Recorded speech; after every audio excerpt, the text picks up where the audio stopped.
নমস্কাৰ স্বাগতম জনাইছো এয়া হল গুড মৰ্নিং 18 আৰু ষ্টুডিঅ'ত মই প্ৰাঞ্জল প্ৰতিম হাজৰিকা এতিয়া বিতং খবৰ নগাঁৱত পুনৰ ড্ৰাগছ মাফিয়াক গুলিয়ালে আনন্দ মিশ্ৰা বাহিনীয়ে বটদ্ৰৱা কদমনিত সংঘটিত আৰক্ষীৰ এনকাউণ্টাৰত গুলিবিদ্ধ হোৱা ড্ৰাগছ মাফিয়াটোৰ নাম সিৰাজুল ইছলাম ড্ৰাগছ মাফিয়া সিৰাজুলৰ বটদ্ৰৱা কদমনিৰ বাসগৃহৰ পৰা আৰক্ষীয়ে এটা .32 পিস্তল আৰু বুজন পৰিমাণৰ ব্ৰাউন সুগাৰ জব্দ কৰিছে কামপুৰ কচুৱাৰ পৰা বুধবাৰে নিশা আৰক্ষীয়ে ড্ৰাগছ মাফিয়াটোক গ্ৰেপ্তাৰ কৰাৰ পিছত বটদ্ৰৱা কদমনিৰ বাসগৃহত সিৰাজুলক লৈ তালাচী চলাবলৈ গৈছিল আৰক্ষীৰ দল কিন্তু নিশাৰ আন্ধাৰত আৰক্ষীৰ জিম্মাৰ পৰা পলায়নৰ চেষ্টা কৰোঁতে গুলীচালনা কৰে আৰক্ষীৰ দলে ফলত বাওঁ ভৰিত গুলী লাগে অপৰাধীটোৰ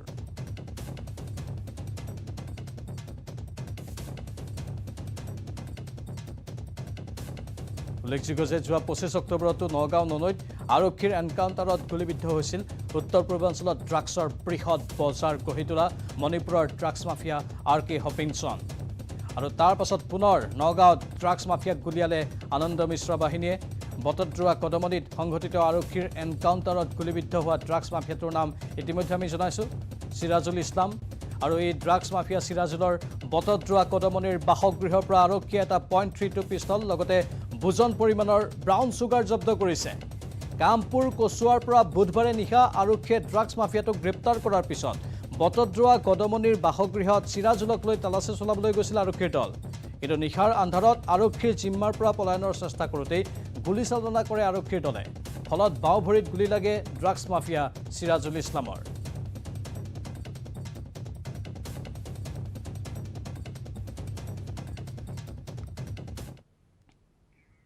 ৰাজ্যত পুনৰ কোভিডৰ আতংক শেহতীয়াকৈ কোভিড সংক্ৰমণ বৃদ্ধি পোৱাত উদ্বিগ্ন হৈ পৰিছে সকলো বিশেষকৈ শিক্ষানুষ্ঠানসমূহত পাঠদান আৰম্ভ হোৱা এসপ্তাহৰ পিছতেই ইখনৰ পিছত সিখন বিদ্যালয় কোভিড সংক্ৰমণৰ বাবে বন্ধ হোৱাত এতিয়া চিন্তিত হৈ পৰিছে অভিভাৱক আৰু শিক্ষকসকল যথেষ্ট সতৰ্কতামূলক ব্যৱস্থা গ্ৰহণ কৰি বিদ্যালয়সমূহ চৰকাৰে পাঠদান কৰিবলৈ নিৰ্দেশ দিয়াৰ পিছতেই পাঠদান আৰম্ভ হৈছিল চৰকাৰী বেচৰকাৰী বিদ্যালয়সমূহত কিন্তু শেহতীয়াকৈ কোভিড আতংকই চিন্তিত কৰিছে সকলোকে শোণিতপুৰ জিলাৰ ঢেকিয়াজুলি শিক্ষাখণ্ড এলেকাৰ বৰচলাৰ ধীৰাই মাজুলীত অঞ্চলত কোভিড সংক্ৰমণৰ বাবে 4খন বিদ্যালয় আগন্তুক এসপ্তাহৰ বাবে বন্ধৰ নিৰ্দেশ দিয়া হৈছে শিক্ষা বিভাগৰ SOP অনুসৰি বিদ্যালয়ৰ নিকটৱৰ্তী এলেকাত কোভিড সংক্ৰমণৰ বাবে ধীৰাই মাজুলী অঞ্চলত 4খন বিদ্যালয় ক্ৰমে Dhirai Majuli high school Dhirai Majuli ME school Dhiraimukh প্ৰাথমিক বিদ্যালয় আৰু ধীৰাই মাজুলী শংকৰদেৱ শিশু নিকেতন বন্ধ কৰি দিয়া হৈছে এসপ্তাহৰ বাবে উল্লেখযোগ্য যে বৰ্তমানলৈকে বিদ্যালয়কেইখনৰ ছাত্ৰ-ছাত্ৰী কোভিডত আক্ৰান্ত হোৱা নাই যদিও বিদ্যালয়কেইখনৰ নিকটৱৰ্তী এলেকাত বহুকেইজন লোক কোভিড আক্ৰান্ত হোৱাৰ পিছতেই বিভাগীয় কৰ্তৃপক্ষই বন্ধ কৰিছে বিদ্যালয়কেইখন কোভিড সংক্ৰমণ বৃদ্ধি হোৱাৰ প্ৰতি লক্ষ্য ৰাখি অঞ্চলটোৰ 4খন বিদ্যালয় বন্ধ হোৱাত এতিয়া অভিভাৱক আৰু শিক্ষাৰ্থীসকল উদ্বিগ্ন হৈ পৰিছে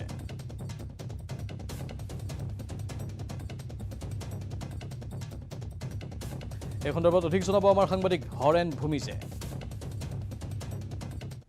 দৃশ্য দেখাম এয়া হৈছে ধীৰাই মাজুলী উচ্চ মাধ্যমিক বিদ্যালয়ৰ দৃশ্য এই বিদ্যালয়খনো আজিৰে পৰা বন্ধ কৰি দিয়াৰ নিৰ্দেশ দিয়া হৈছে কেৱল ধীৰাই মাজুলী উচ্চ মাধ্যমিক বিদ্যালয় নহয় এই অঞ্চলৰ প্ৰায় 4খনকৈ বিদ্যালয় আজিৰে পৰা বন্ধ কৰি দিয়াৰ নিৰ্দেশ দিয়া হৈছে ছাত্ৰ ছাত্ৰী কোভিডত আক্ৰান্ত হোৱা নাই যদিও ছাত্ৰ ছাত্ৰীৰ পৰিয়ালৰ লোক কোভিডত আক্ৰান্ত হৈছে সেইবাবে এই অঞ্চলটোৰ প্ৰায় 4খনকৈ বিদ্যালয় শিক্ষা বিভাগৰ SOP অনুসৰি আজিৰে পৰা বন্ধ দিয়া হৈছে কি ক'ব হয় আপুনি শিক্ষক হয় মই প্ৰধান শিক্ষক এই বিদ্যালয় দেৱৰাজ ওজা হয় ধীৰাই মাজুলী উচ্চ ইংৰাজী বিদ্যালয় আমি গতানুগতিক স্কুলটো চলাই গৈ আছিলোঁ কিন্তু অকস্মাত গাঁৱত কোভিডৰ সংক্ৰমণ বেছি হোৱাত এতিয়ালৈকে 3জন লোক কোভিডত আক্ৰান্ত হৈছে আৰু শিক্ষা বিভাগৰ SOP আমি অধ্যয়ন কৰিছোঁ সেই SOP মতে যদি কোনোবা অঞ্চলৰ 1 কিলোমিটাৰৰ অন্তৰত যদি কোভিড ওলায় তেতিয়া সেই স্কুলটো বন্ধ ৰাখিব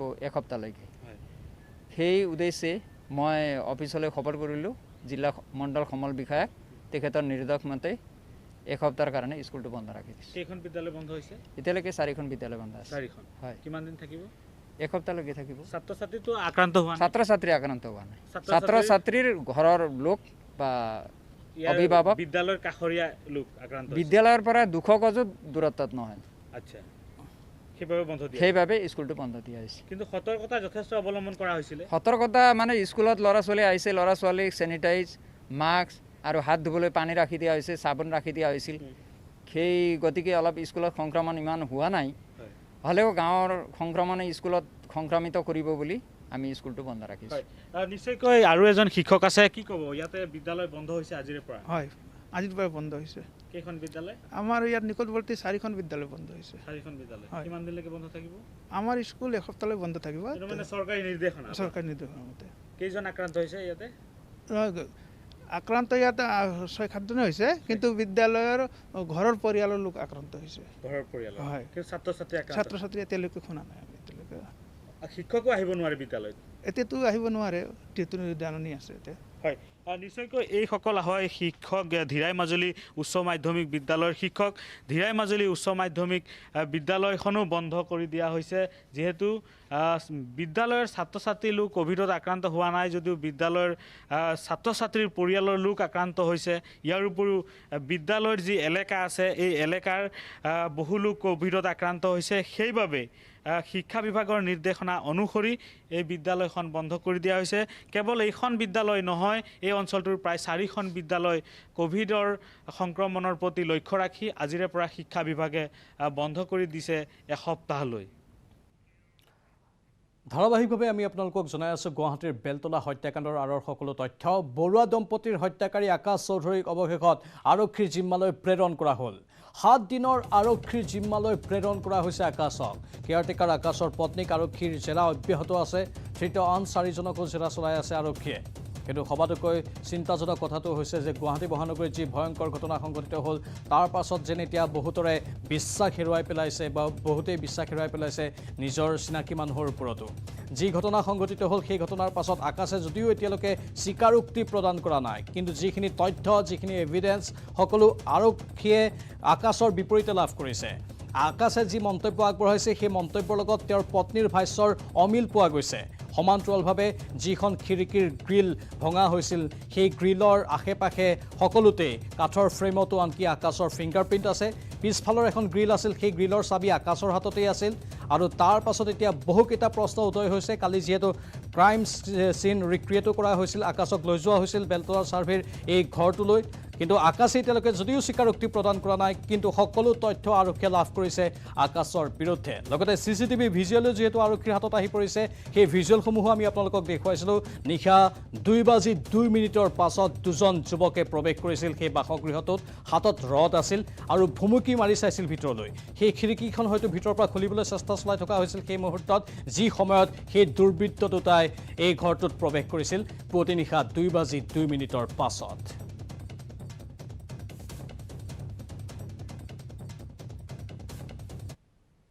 আমি উল্লেখ কৰিছোঁ সেই CCTV ভিজুৱেলটোৰ কথা। আৰু নিউজ 18ৰ হাতত হত্যাকাণ্ড সংঘটিত হোৱা বৰুৱা দম্পতীৰ ঘৰৰ CCTVৰ দৃশ্য দেখুৱাইছোঁ আপোনালোকৰ বাবে, য'ত বন্দী হৈছে হত্যাকাণ্ড সংঘটিত হোৱা নিশাৰ দৃশ্য। নিশা 2:02 পাছত দেখা গৈছে বৰুৱা দম্পতীৰ বাসগৃহত 2জন লোকে অহা যোৱা কৰিছে। মাস্ক পিন্ধি অহা যুৱক দুজনৰ হাতত আছিল ৰড।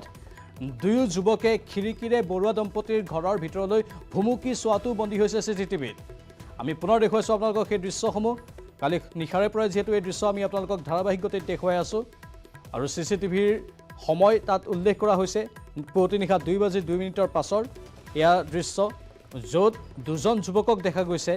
আৰু যিখন খিৰিকী ভঙা অৱস্থাত পোৱা গৈছিল সেই খিৰিকীখনেদি ভিতৰলৈ ভুমুকি চাইছিল এই যুৱক দুজনে। মুখত মাস্ক পৰিধান কৰি আহিছিল, যাৰ বাবে মুখমণ্ডল চিনাক্ত কৰিব পৰা হোৱা নাই, কিন্তু বডিৰ অৱয়ব বা শৰীৰৰ অৱয়বখিনিৰ জৰিয়তে হয়তো আৰক্ষীয়ে মূল অপৰাধীক কৰায়ত্ব কৰিব পাৰিব। বাৰে বাৰে সেই অঞ্চলটোত বিশেষকৈ চৌহদত প্ৰৱেশ কৰাৰ পাছতো পাইচাৰি কৰি ফুৰিছিল আৰু ভিতৰলৈ সোমাবলৈ চেষ্টা কৰি আছিল মুখাধাৰী এই 2জন যুৱক, যি 2জন যুৱকে এই ঘটনা সংঘটিত কৰিলে। কিন্তু কাৰ সহায়ত?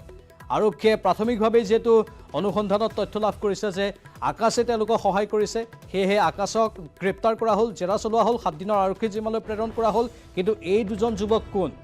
মুখত মাস্ক আছে, চিনাক্ত কৰিব পৰা হোৱা নাই, কিন্তু শৰীৰৰ অৱয়ব চাই বা বিভিন্ন ধৰণৰ আন দিশসমূহ চাই হয়তো চিনাক্ত কৰিব পৰা যাব এই যুৱক 2জন প্ৰকৃততে কোন হয়। বহু সময় ধৰি তাতেই বিচৰণ কৰি আছিল যুৱক 2জনে, আৰু অৱশেষত ভিতৰত সোমাই এই হত্যাকাণ্ডটো সংঘটিত কৰিলে। এক্সক্লুচিভ দৃশ্য আমি আপোনালোকক দেখুৱাইছোঁ, আৰু এয়া আপোনালোকে মন কৰক নিশা 2:02 পাছত দুজনকৈ যুৱকে মাস্ক পৰিধান কৰি বৰুৱা দম্পতীৰ চৌহদত প্ৰৱেশ কৰিছিল আৰু বাৰে বাৰে চেষ্টা কৰিছিল ভিতৰত প্ৰৱেশ কৰিবলৈ।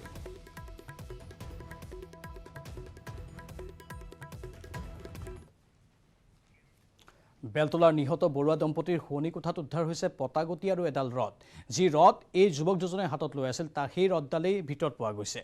এই দুবিধ অস্ত্ৰৰে বৃদ্ধ দম্পতীক কেয়াৰটেকাৰ আকাশ চৌধুৰীয়ে হত্যা কৰা বুলি নিশ্চিত হৈছে আৰক্ষী। এই সম্পৰ্কত জানিবলৈ দি মহানগৰ আৰক্ষীৰ অতিৰিক্ত উপ আৰক্ষী আয়ুক্তই জনোৱা মতে খিৰিকীৰ ৰডেৰে দুয়োজনকে আক্ৰমণ কৰাৰ সন্দেহ কৰা হৈছে।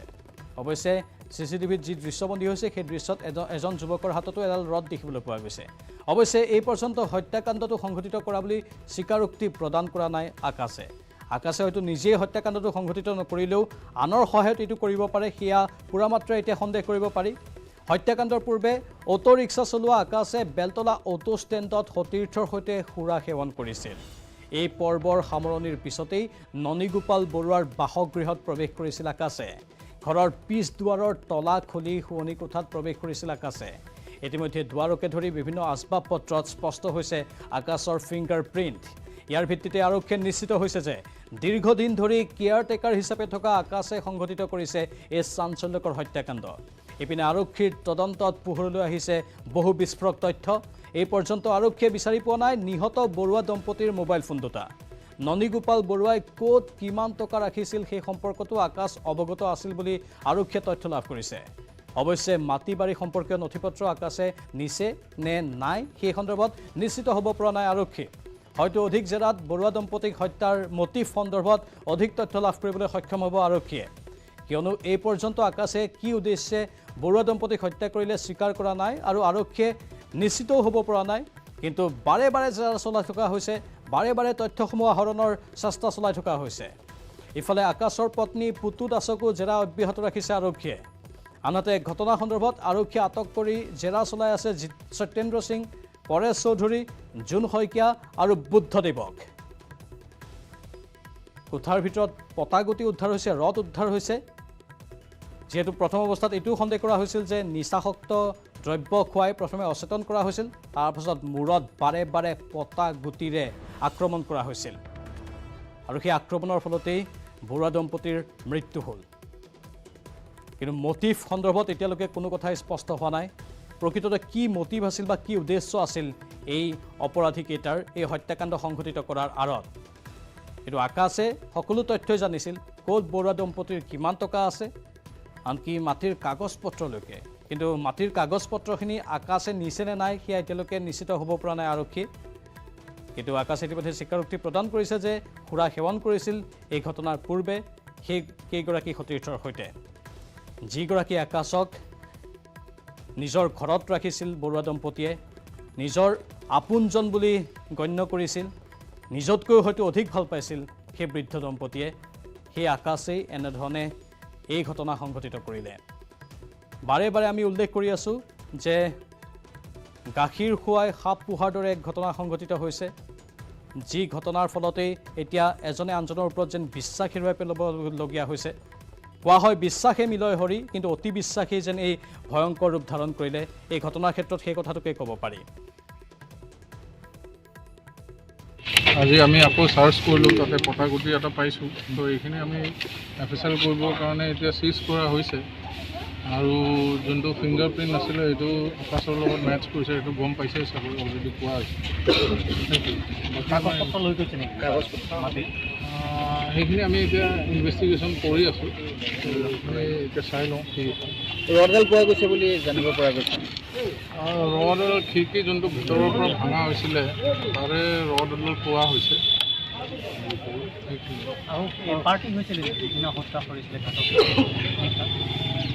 ইয়াত হোৱা নাছিলে, বাহিৰত হয়তো ড্ৰিংকছ কৰি আহিছিলে, ইয়াতে নহয়, এই ঘৰত হোৱা নাই। তেওঁ পত্নীকো জেৰা চলোৱা হৈছিল, কিছুমানে জেৰা চলাই থকা হৈছে, ইনভেষ্টিগেশ্যন কৰা হৈছে। তেওঁলোকৰ মানে কি আৰু ধৰক কণ্ট্ৰাডিক্টিং ষ্টেটমেণ্ট দি আছে এতিয়ালৈকে, তো ষ্টেটমেণ্ট মিলা নাই এইটোৰ লগত তেনেকুৱা। আনফালে বেলতলাৰ চন্দননগৰৰ দুৰ্ভগীয়া ননীগোপাল বৰুৱাৰ ঘৰত নিশাৰ ভাগতে উপস্থিত হ'ল মুখ্যমন্ত্ৰী হিমন্ত বিশ্ব শৰ্মা। ঘটনাস্থলীলৈ গৈ বৃদ্ধ দম্পতী হত্যাকাণ্ডৰ বুজ ল'লে মুখ্যমন্ত্ৰীগৰাকীয়ে। মহানগৰীৰ মাজমজিয়াত সংঘটিত এই নৃশংস হত্যাকাণ্ডক দুৰ্ভাগ্যজনক আখ্যা দিছে মুখ্যমন্ত্ৰীয়ে। ইতিমধ্যে দোষীক চিনাক্ত কৰা হৈছে। 24 ঘণ্টাৰ ভিতৰত আৰক্ষী আয়ুক্তই সমগ্ৰ বিষয়টো প্ৰকাশ কৰিব বুলিও মন্তব্য প্ৰদান কৰিছে মুখ্যমন্ত্ৰীয়ে। লগতে মহানগৰীত অপৰাধজনিত ঘটনা বৃদ্ধিৰ কথা স্বীকাৰ কৰাৰ লগতে বৃদ্ধ আৱাসীৰ বাবে বিশেষ সুৰক্ষা ব্যৱস্থা গ্ৰহণৰ আশ্বাস দিছে মুখ্যমন্ত্ৰী হিমন্ত বিশ্ব শৰ্মাই। আমাৰ গুৱাহাটী মহানগৰীত এটা অত্যন্ত দুৰ্ভাগ্যজনক ঘটনা ঘটি গ'ল। ননীগোপাল বৰুৱা আৰু মীনা বৰুৱা 80 বছৰ পাৰ হোৱা দুগৰাকী পুৰুষ আৰু মহিলা এটা শান্তিপ্ৰিয় জীৱন যাপন কৰিছিলে। যি ধৰণে তেখেত দুইজনকে হত্যা কৰা হ'ল, সি আমাৰ সমাজখনৰ কাৰণেও চিন্তাৰ বিষয়, দুৰ্ভাগ্যৰ বিষয় আৰু আমাৰ কাৰণে এটা বৰ বেয়া ক'ব গ'লে চিন্তা এটা থৈ গ'ল। গুৱাহাটীত বহুত এনেকুৱা পিতৃ মাতৃ আছে যাৰ ল'ৰা ছোৱালী বাহিৰত থাকে, দেউতাক মাক ইয়াতে থাকে। ইজনে সিজনক বিশ্বাস কৰে, বাহিৰত ল'ৰা ছোৱালী থাকে, নিশ্চিত হৈ থাকে যে দেউতা মা ভালে আছে। এই ঘটনাটোৱে আমাক অত্যন্ত শোকান্বিত কৰি তুলিলে। মই আজি মোৰ ইলেকশ্যন কেম্পেইন শেষ হৈছিল, কালি মই যোৰহাটত আছিলোঁ, সেইকাৰণে মই আহিব পৰা নাছিলোঁ। আজি মই কেম্পেইন সামৰিয়ে ইয়ালৈ আহিছোঁ। পুলিচ আয়ুক্তই মোক জনাইছে যে হত্যাকাৰীক অলমষ্ট চিনাক্তকৰণ হৈ গৈছে, ফৰেনচিক এভিডেন্স আদি সম্পূৰ্ণ হৈছে। হয়তো আৰু এদিন বা দুদিনৰ ভিতৰত আপোনালোকক গোটেই কথাখিনি তেখেতসকলে শ্বেয়াৰ কৰিব পাৰিব। চাওক, প্ৰথমতে এভিডেন্সখিনি অহাৰ পিছত এভিডেন্সখিনিক লগত লৈ আমি যাকে সন্দেহ কৰিছোঁ তেওঁৰ লগত কথা পাতিব লাগিব। নহ'লে আগততো সকলোৱে নহয় বুলিয়ে ক'ব। এতিয়া আমাৰ হাতত ফৰেনচিক আৰু চাইণ্টিফিক এভিডেন্সখিনি আহি পৰিলে। এতিয়া আমি ৰাফলি জানো যে এই ঘটনাটো অমুকে কৰিছিল। এতিয়া তেওঁলোকৰ লগত বা তেওঁৰ লগত এই এভিডেন্সখিনি দেখুৱাই কথা পাতিব লাগিব আৰু তাৰ পৰা মটিভটো ওলাব। এয়া হ'ল মুখ্যমন্ত্ৰীৰ ভাষ্য আৰু অত্যন্ত গুৰুত্বপূৰ্ণ যে আৰক্ষীয়ে ক্ষিপ্ৰগতিত তদন্ত প্ৰক্ৰিয়া আগবঢ়াই আছে আৰু মুখ্যমন্ত্ৰীয়ে নিজেই কালি এই সমগ্ৰ ঘটনাৰ বুজ লৈছে, আৰক্ষীৰ সৈতে কথা পাতিছে। আমাৰ জ্যেষ্ঠ সাংবাদিক ঋত্বিক কৌশিক বৰ্তমান দিছপুৰ আৰক্ষী থানাত উপস্থিত আছে। ঋত্বিক, আৰক্ষীৰ তদন্ত প্ৰক্ৰিয়াৰ কথা আমি ক'বই লাগিব, কাৰণ অতি ক্ষিপ্ৰতাৰে তেওঁলোকে এই সমগ্ৰ প্ৰক্ৰিয়া আগবঢ়াই নিছে। সকলো ধৰণৰ তথ্য প্ৰমাণ ইতিমধ্যে লাভ কৰিছে। মাত্ৰ এদিনৰ সময়সীমা বা দুদিনৰ সময়সীমা মুখ্যমন্ত্ৰীয়ে কোৱা মতে, তাৰ পাছতে সকলো কথা সংবাদ মাধ্যমৰ সন্মুখত স্পষ্ট ৰূপত সদৰি কৰা হ'ব। ঋত্বিক,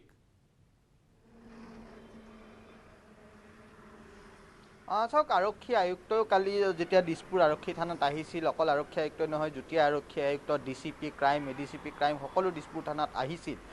দিনৰ ভাগত আহি আকাশ চৌধুৰী আৰু বাকী যিকেইজনক সেই সময়ছোৱাত আটক কৰা হৈছিল 4জনক, তেওঁলোকক জেৰা কৰিছিল। আৰু তাৰপিছত আৰক্ষী আয়ুক্ত যেতিয়া থানাৰ পৰা ওলাই গৈছিল, তেওঁ কথা কৈছিল যে আকাশ চৌধুৰীয়ে এই ঘটনাৰ লগত জড়িত আছে। তেওঁ হত্যা নকৰিব পাৰে, কিন্তু তেওঁ এই গোটেই ঘটনাটোৰ লগত জড়িত আছে আৰু হয়তো গোটেই কনস্পিৰেচিটো আকাশ চৌধুৰীয়ে নিজেই ৰচিছিল। আৰু ইয়াত সন্দেহ কৰা হৈছে, DCP ক্ৰাইমৰ লগত আমি কথা পাতিছিলোঁ, তেওঁ অনানুষ্ঠানিকভাৱে এটা কথা ক'লে যে তেওঁলোকে এই যি মাটি সম্পত্তিৰ লিংকটো তেওঁলোকে চাই আছে, কাৰণ ইয়াত বহু প্ৰশ্ন উঠছে আৰু তেওঁলোকেও এতিয়া সুধিছে যে যি বৰুৱা দম্পতীৰ সম্পত্তি, যিহেতু তেওঁলোকৰ দুয়োগৰাকী কন্যা বাহিৰত থাকে, তেওঁলোকৰ লগত নাথাকে, হয়তো কাৰোবাৰ লগত তেওঁলোকে দালালৰ যোগেদি মাটি সম্পত্তিখিনি বিক্ৰী কৰাৰ চক্ৰান্ত কৰিব পাৰে বুলি তেওঁলোকে সন্দেহ কৰিছে। আৰু আৰক্ষীয়ে গোটেই বিষয়টো এতিয়া তদন্তত চাই আছে। CCTV আমাৰ কিছু সময় আগতে যি CCTV এক্সক্লুচিভ ভিজুৱেল দেখালে, তাত 2:02 পিছত দুজন লোক আহিছিল, ৰড হাতত লৈ আহিছিল। আৰু আৰক্ষীয়েও কালি যেতিয়া আকাশ চৌধুৰীক আদালতে লৈ গৈছিল, সেই ৰডডাল আদালতৰ আগত চিন কৰাবলৈ লৈ গৈছিল। আৰু তাতো ফিংগাৰপ্ৰিণ্ট ইতিমধ্যে সংগ্ৰহ কৰা হৈছে তেওঁলোকৰ গোটেই। আৰু যি 4জন কালি জেৰা কৰি থকা হৈছিল, তেওঁলোকৰো CIDৰ ফিংগাৰপ্ৰিণ্ট এক্সপাৰ্টে তেওঁলোকৰ ফিংগাৰপ্ৰিণ্ট লৈছে। আৰু যদি ঘৰৰ ভিতৰত তেওঁলোকৰ যি ফিংগাৰপ্ৰিণ্ট পোৱা যায় আৰু মেটচ কৰে, তেন্তে আৰু মুখ্যমন্ত্ৰীয়ে যিহেতু কৈছে যে তেওঁলোকে ৰাফলি কোনে এই গোটেই ঘটনাটো কৰিছে আৰক্ষীৰ নজৰত আহি পৰিছে। আৰু যেতিয়া সাইন্টিফিক এভিডেন্সখিনি আহি পৰিব তেতিয়াৰ জলজল পটকৈ ওলাই পৰিব যে গোটেই ঘটনাটোৰ মোটিভ কি আছিল, কেনেধৰণে ঘটনাটো সংঘটিত কৰিছিল, ইয়াত মূল মাষ্টাৰ মাইণ্ড কি আছিল। আৰু এই গোটেই বিষয়টো উদ্ঘাটন কৰাৰ কাৰণে এদিন বা দুদিন লাগিব বুলি মুখ্যমন্ত্ৰীয়ে উল্লেখ কৰিছে। আৰু আমিও কালিয়ে আমি কৈছোঁ যে এই গোটেই ঘটনাটোত বৰ বেছি দিন সময় নালাগিব, কাৰণ আকাশ চৌধুৰী জড়িত হৈ আছে সেইটো প্ৰথম দিনাখনৰ পৰাই আৰক্ষীয়ে নিশ্চিত হৈ আছিল। আৰু বৰ্তমানেও আকাশ চৌধুৰীয়ে কোনো ধৰণৰ মুখ খোলা নাই। কালিও যেতিয়া সোধপোছৰ কাৰণে লৈ গৈছিল আকাশ চৌধুৰীয়ে কৈছে যে মই হত্যা কৰা নাই, মই মাৰা নাই, মই মাৰ্ডাৰ কৰা নাই। কিন্তু হয়তো আপুনি উল্লেখো কৰিছিল যে আকাশ চৌধুৰীয়ে নিজ হাতেৰে হত্যা কৰা নাই, তেওঁৰ লগত যি দুজন যুৱকক আমি মাস্ক পৰিহিত যুৱক CCTVত দেখিছোঁ, হয়তো তেওঁলোক দুজনে হত্যা কৰিছে। হয়, এই গোটেই বিষয়বোৰ এতিয়া আৰক্ষীৰ তদন্তত ওলাই পৰিব, যিহেতু 7 দিনৰ জিম্মাত আছে আৰক্ষীৰ। আৰু এই 7 দিনত আৰক্ষীয়ে যিমান তথ্য উদ্ঘাটন কৰিব পাৰে, প্ৰমাণ সংগ্ৰহ কৰিব পাৰে, তাৰ ওপৰত আন যিসমূহ সহযোগী আছে সহযোগীসমূহ আৰক্ষীৰ যি আইনী প্ৰক্ৰিয়াৰ মাজলৈ আহিব। ঋতিক, বৈজ্ঞানিক তথ্য প্ৰমাণ যিটো অত্যন্ত অন্যতম এটা বিন্দু হিচাপে পৰিগণিত হৈছে। আৰক্ষীৰ তদন্ত প্ৰক্ৰিয়াসমূহ এতিয়া পূৰ্বতকৈ বহু সলনি হৈছে আৰু আজিকালি আৰক্ষীয়ে নিত্য নতুন কৌশলো অৱলম্বন কৰে অপৰাধীক কৰায়ত্ব কৰাৰ ক্ষেত্ৰত। মানে এই ঘটনা এটা জ্বলন্ত উদাহৰণ হ'ব পাৰে যে অপৰাধীয়ে যিমানেই অপৰাধ সংঘটিত নকৰক কিয়, যিমানেই পূৰ্ব পৰিকল্পিতভাৱে চিন্তা চৰ্চা কৰি বা ভাবি চিন্তি নকৰক কিয়, অপৰাধী কিন্তু এদিন নহয় এদিন জালত পৰিবই। আৰু ইয়াত তাৎক্ষণিকভাৱে অপৰাধী কিছু জালত পৰা আমি দেখিবলৈ পালোঁ এই ঘটনাৰ ক্ষেত্ৰত। ঋতিক,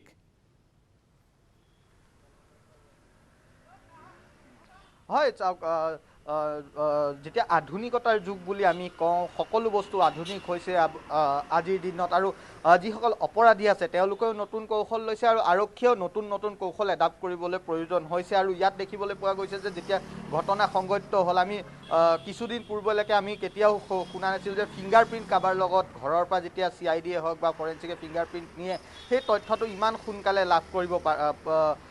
লাভ কৰে মানে ফৰেঞ্চিক হওক বা CIDৰ পৰা হওক, সেই তথ্যটো পোৱাটো ইমান সহজ নাছিল। কিন্তু এতিয়া বহু সহজ হৈ পৰিছে আৰু আধুনিক হৈছে তথ্য প্ৰযুক্তিৰ ক্ষেত্ৰত। আৰক্ষীয়ে এতিয়া তথ্য প্ৰযুক্তি ব্যৱহাৰ কৰিছে। তেওঁলোকে সেই গোটেই ঘৰটোত আগতে আমি কেতিয়াও শুনা নাছিলোঁ যে CDR চাই লোকেশ্যন ট্ৰেচ কৰা, মোবাইল ফোন ট্ৰেক কৰা, এই গোটেই বস্তুবোৰ আৰক্ষীয়ে এডাপ্ট কৰিছে। আৰু এই ঘটনাটোৰ লগতো যিহেতু ফৰেঞ্চিক আৰু চাইণ্টিফিক এভিডেন্সৰ কথা কোৱা হৈছে, আৰু প্ৰকৃততে চাইণ্টিফিক আৰু ফৰেঞ্চিক এভিডেন্সৰ ওপৰতেই অপৰাধীক ইয়াত ধৰিব পৰা যাব।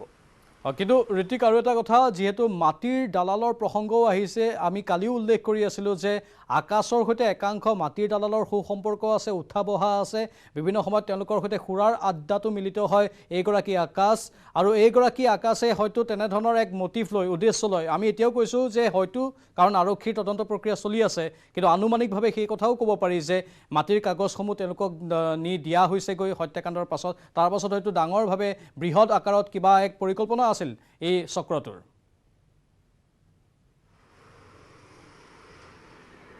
চাওক প্ৰাঞ্জল, আগতে কৈছোঁ যে প্ৰথম সন্দেহ সেইটোতে আছে যে ধন সম্পত্তি বা ধন টকা পইচা লৈ এই গোটেই ঘটনাটো সংঘটিত হোৱা নাই। নহ'লে তাত হাতত হীৰাৰ আঙঠি আছিল, সেই হীৰাৰ আঙঠি ডকাইতে এৰি থৈ নগৈছিল। ইয়াত অন্তৰ্নিহিত বেলেগ আছে। আৰু সকলোৱে প্ৰথম সন্দেহটো ইয়াত কৰা হৈছে যে গোটেই বিষয়টো মাটি সম্পত্তিৰ লৈ গোটেই বিষয়টো হৈছে। আপুনি কোৱাৰ দৰে কোনো দালালৰ সংস্পৰ্শলৈ আহিছিল, দালালে তেওঁক কৈছিল যে তই মাটিৰ নথি পত্ৰখিনি আমাক আনি দে, এই মাটিৰ নথি পত্ৰই আমি জাল কৰি হয়তো তেওঁ বেলেগৰ নামত এই গোটেই মাটিখিনি নামজাৰি কৰি আৰু তাত বিভিন্ন তেওঁলোকৰ কাম কৰিব পাৰে, বা ফ্লেট বনোৱা হওক বা কিবা যিকোনো ধৰণে সেইটো বিক্ৰী কৰিব পাৰে। এই গোটেই বিষয়টোত এতিয়া প্ৰথম প্ৰশ্নটো হৈছে যে এই আকাশ চৌধুৰীৰ লগত কোন কোন জড়িত হৈ আছে, আৰু সেই জড়িত হৈ থকা লোকসকল যেতিয়া তদন্তৰ আওতালৈ আহিব, আৰু তেতিয়াই পোহৰলৈ আহিব যে ইয়াত মাটিৰ সম্পত্তিৰ যি লিংকৰ কথা কোৱা হৈছে, সেই লিংকটো কেনেধৰণে আছে। পুতু দাস মহিলাগৰাকী, আকাশৰ পত্নী, যিগৰাকী পুতু দাসক লালন পালন কৰিছিল, সৰুৰে পৰাই ডাঙৰ দীঘল কৰিছিল, সেইগৰাকী পুতু দাসৰ এতিয়া স্থিতি কি?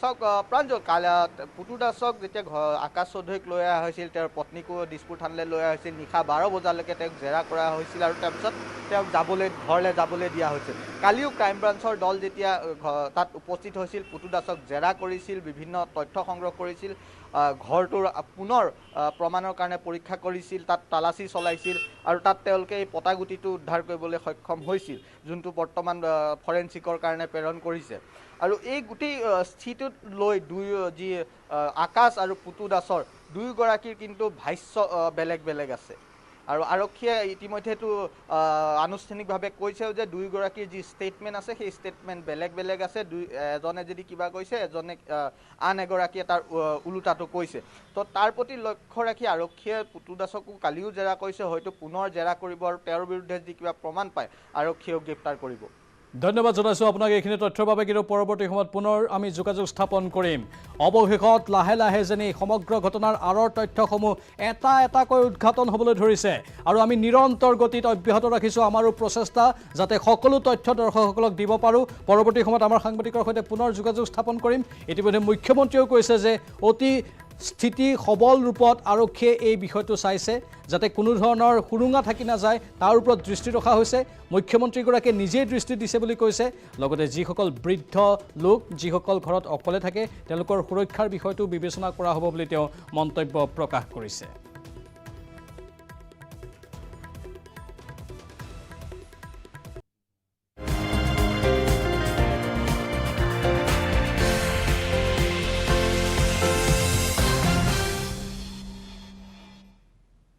পুনৰ স্বাগতম বাতৰি মাছলৈ লামডিঙত বুধবাৰে নিশাৰ ভাগত সংঘটিত হয় এক বিধ্বংসী অগ্নিকাণ্ড ৰাষ্ট্ৰীয় ঘাইপথৰ সমীপৰ BBI ইটাভাটাত এই অগ্নিকাণ্ড সংঘটিত হয় এই অগ্নিকাণ্ডত শ্ৰমিকৰ প্ৰায় 25টা খেৰৰ গৃহ জুইত জাহ যায় ইপিনে জুই লগা সময়ত ঘৰত নাছিল কোনো শ্ৰমিক এই অগ্নিকাণ্ডত কেৱল লক্ষাধিক টকাৰ ক্ষয়ক্ষতি কৰা হৈছে বুলি অনুমান কৰা হৈছে ইফালে এই অগ্নিকাণ্ডৰ কাৰণ এতিয়া জানিব পৰা হোৱা নাই পৰৱৰ্তী সময়ত ঘটনাস্থলীত উপস্থিত হোৱা অগ্নি নিৰ্বাপক বাহিনীয়ে নিৰ্বাপন কৰে জুই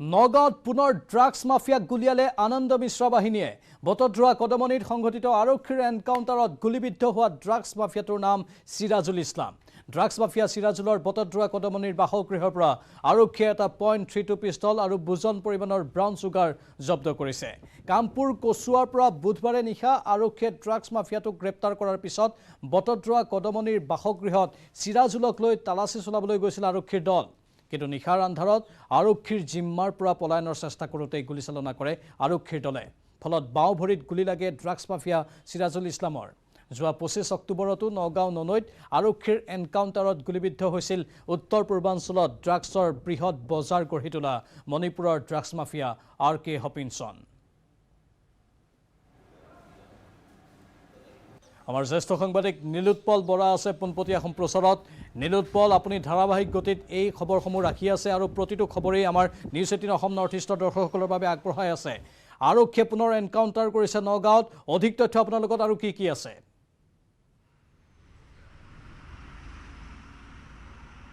নিশ্চয় প্ৰাঞ্জল কথা ক'ব লাগিব যে সিৰাজুল ইছলাম বটদ্ৰৱাৰ কদমনিৰ এগৰাকী কুখ্যাত ড্ৰাগছ মাফিয়া যিগৰাকীক কচুৱাৰ পৰা গ্ৰেপ্তাৰ কৰিছিলে নগাঁও আৰক্ষীয়ে নগাঁৱৰ উপ আৰক্ষী অধীক্ষক দীপ্তি মানিৰ নেতৃত্বত যোৱা এটা আৰক্ষীৰ দলে গ্ৰেপ্তাৰ কৰিছিলে সিৰাজুল ইছলামক আৰু সিৰাজুল ইছলাম কেৱল মাত্ৰ এইবাৰেই নহয় ইয়াৰ পূৰ্বেও বহুবাৰ আৰক্ষীৰ জালত পৰিছিলে জেললৈ গৈছিলে জামিন পাই পুনৰ ড্ৰাগছৰ ব্যৱসায়ত জড়িত হৈ পৰিছিলে যোৱাকালি যেতিয়া সিৰাজুল ইছলামক গ্ৰেপ্তাৰ কৰা হৈছিলে যোৱা নিশা গ্ৰেপ্তাৰ কৰাৰ পিছত সিৰাজুলৰ ঘৰত আৰক্ষীয়ে অভিযান চলাবলৈ আহিছিলে আৰু সেই অভিযান কালতো বহু ড্ৰাগছ উদ্ধাৰ হৈছিলে কিন্তু আৰু লগতে উদ্ধাৰ হৈছিলে এটা হস্তনিৰ্মিত পিষ্টল কিন্তু নিশাৰ অন্ধকাৰৰ সুযোগ লৈ সিৰাজুলে আৰক্ষীৰ চকুত ধুলি দি পলাবলৈ চেষ্টা কৰিছিলে সেই সময়তে দীপ্তি মালি উপ আৰক্ষী অধীক্ষক দীপ্তি মালি নেতৃত্বত যোৱা আৰক্ষীৰ দলে সিৰাজুলৰ ভৰিত গুলিয়াবলৈ বাধ্য হয় আৰু তাৰপিছত সিৰাজুলক নগাঁৱৰ ভোগেশ্বৰ ফুকনে অসামৰিক চিকিৎসালয়লৈ লৈ অহা হয় যদিও তেওঁক উন্নত চিকিৎসাৰ বাবে পুনৰ গুৱাহাটী মেডিকেল কলেজলৈ প্ৰেৰণ কৰা হয়। কিন্তু এটা কথা ক'ব লাগিব যে যি কদমনি বা বটদ্ৰৱা জুৰিয়া এইসমূহ অঞ্চলত যি দেখিবলৈ পোৱা গৈছে ড্ৰাগছৰ যি এক বিশাল সাম্ৰাজ্য আছে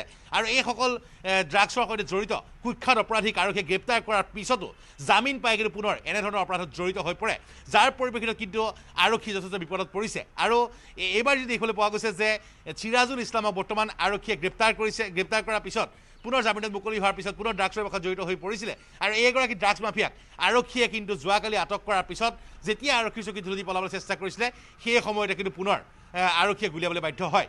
যোৱা 25 অক্টোবৰতে একেই ঘটনা সংঘটিত হৈছিলে।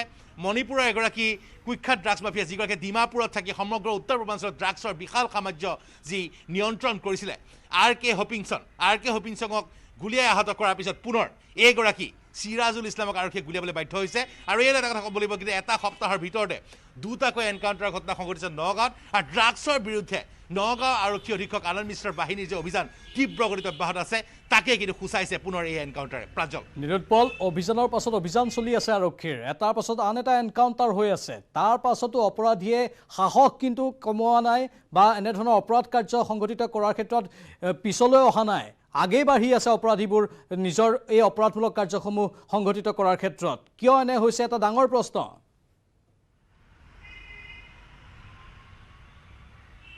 নিশ্চয় প্ৰাঞ্জল, আপুনি যদি লক্ষ্য কৰে বিগত যি দেখিবলৈ পোৱা গৈছে যে বিগত প্ৰায় 5-6 মাহত প্ৰায় 3 শতাধিক ড্ৰাগছ মাফিয়াক কেৱল নগাঁৱতে গ্ৰেপ্তাৰ কৰা হৈছে। বহু কোটি টকাৰ ড্ৰাগছ জব্দ কৰা হৈছে, বহু কোটি টকাৰ ড্ৰাগছ দাহন কৰা হৈছে, লগতে বহু অস্ত্ৰ শস্ত্ৰ জব্দ কৰা হৈছে, কেইবাটাও এনকাউণ্টাৰ ঘটনা সংঘটিছে। কিন্তু তাৰ পিছতো ড্ৰাগছৰ এই সাম্ৰাজ্য কিন্তু পূৰ্ণ গতিত চলি আছে। কিয় এনে ঘটনা সংঘটিছে যদি আমি চাওঁ যে ড্ৰাগছৰ যিসকল মাফিয়া আছে, ড্ৰাগছ মাফিয়াই একাংশ দুখীয়া লোকক কিন্তু এনে কামত নিয়োজিত কৰি আহিছে। বিভিন্ন সময়ত ড্ৰাগছ মাফিয়াই কৌশল সলনি কৰিছে। আনকি নগাঁৱত এনে ঘটনা সংঘটিত হৈছে কিছুমান ফোন নম্বৰত ফোন কৰিলেও বৰ্তমান ড্ৰাগছ পোৱা যায়। গতিকে ড্ৰাগছ মাফিয়াই বাৰে বাৰে কৌশল সলনি কৰি আৰক্ষী বিভাগক পেলাবলৈ চেষ্টা কৰি আহিছে। কিন্তু তাৰ পিছতো নগাঁৱৰ আৰক্ষী অধীক্ষক আনন্দ মিশ্ৰৰ বাহিনীয়ে কিন্তু ড্ৰাগছৰ বিৰুদ্ধে যি অভিযান সেয়া স্থবিৰ কৰা নাই। আনকি কেইবাগৰাকীও আৰক্ষীৰ জোৱান আহত হৈছে, আৰক্ষীৰ বিষয়া আহত হৈছে ড্ৰাগছ বিৰোধী যুঁজত। তাৰ পিছতে কিন্তু পূৰ্ণগতিত নগাঁৱত ড্ৰাগছ বিৰোধী অভিযান চলি আছে। আৰু তাৰ পুনৰ প্ৰমাণ দেখিবলৈ পোৱা গৈছে নগাঁৱত। এইবাৰ নগাঁৱত পুনৰ এগৰাকী ড্ৰাগছ মাফিয়া চিৰাজুল ইছলাম কেৱল মাত্ৰ ড্ৰাগছ মাফিয়া নহয়, কুখ্যাত ডকাইত, কুখ্যাত অপৰাধী এগৰাকী মাতব্বৰ, সেইগৰাকী ব্যক্তিক আৰক্ষীয়ে গুলিয়াবলৈ বাধ্য হৈছে। আৰু ৰাইজে সন্তুষ্টি প্ৰকাশ কৰিছে এনেধৰণৰ অপৰাধীৰ বিৰুদ্ধে কঠোৰ ব্যৱস্থা লোৱাৰ যে সময় বহু আগতে আহি পৰিছিলে। আৰু বৰ্তমান অসম চৰকাৰ তথা আনন্দ মিশ্ৰৰ বাহিনীয়ে যি অভিযান চলাইছে তাক লৈ সন্তুষ্ট নগাঁও আৰক্ষী। কিন্তু ৰাইজে বিচাৰিছে সম্পূৰ্ণভাৱে ড্ৰাগছ নিৰ্মূল হ'ব লাগে, নগাঁৱৰ যুৱ প্ৰজন্ম ড্ৰাগছৰ কৰাল কাষৰ পৰা মুক্ত হ'ব লাগে। বহু পৰিয়াল যি তিলকৈ ড্ৰাগছৰ কাষত পৰি ধ্বংসৰ মুখলৈ গৈছে, সেই পৰিয়ালসমূহ উদ্ধাৰ হ'ব লাগে। আৰু এইখন ড্ৰাগছৰ যি বিশাল যি কুখ্যাত সাম্ৰাজ্য আছে, সেই সাম্ৰাজ্যখন সম্পূৰ্ণৰূপে নগাঁৱৰ আনন্দ মিশ্ৰৰ বাহিনীয়ে চাফা কৰক, অসম চৰকাৰে চাফা কৰক, সেয়াই সকলোৱে বিচাৰিছে। প্ৰাঞ্জল, হয় নিৰুৎপল, সেইটোৱে সকলোৱে বিচাৰিছে। আৰু লগতে আমি ক'ব লাগিব যে মাষ্টাৰ মাইণ্ডক কৰায়ত্ব কৰাৰ প্ৰসংগটো যিহেতু আহিছে, তাৰে ভিতৰত অন্যতম মাষ্টাৰ মাইণ্ড হপিংছন। এই হপিংছনৰ কিন্তু আঁৰত আৰু বহুখিনি কথা আছে, আনকি এটা বৃহৎ নেক্সাছ য'ত উগ্ৰপন্থী সংগঠনৰ নাম পৰ্যন্ত আহিছে। নিৰুৎপল, সেইখিনি আমি পৰৱৰ্তী সময়ত ফাদিল কৰিম। পুৱা 10 বজাত আমি এই সন্দৰ্ভত সবিশেষ তথ্য দৰ্শকসকলৰ বাবে লৈ আহিম। আৰু দৰ্শকসকলক জনাই থওঁ যে এই ড্ৰাগছ মাফিয়াবোৰে যি কৌশল অৱলম্বন কৰে, যেনেধৰণে দুখীয়া লোকক নিয়োগ কৰে, সেই কৌশলৰ লগতে আন কেতবোৰ কৌশলো অৱলম্বন কৰে, আনকি উগ্ৰপন্থী সংগঠনৰ নাম পৰ্যন্ত প্ৰয়োগ কৰে। আৰু একাংশ উগ্ৰপন্থী সংগঠনৰ লগত প্ৰত্যক্ষভাৱে জড়িত কোন উগ্ৰপন্থী সংগঠন, সবিশেষ আমি পৰৱৰ্তী সময়ত লৈ আহিম। নিৰুৎপল, এই মুহূৰ্তত আপোনাক ধন্যবাদ জনাইছোঁ।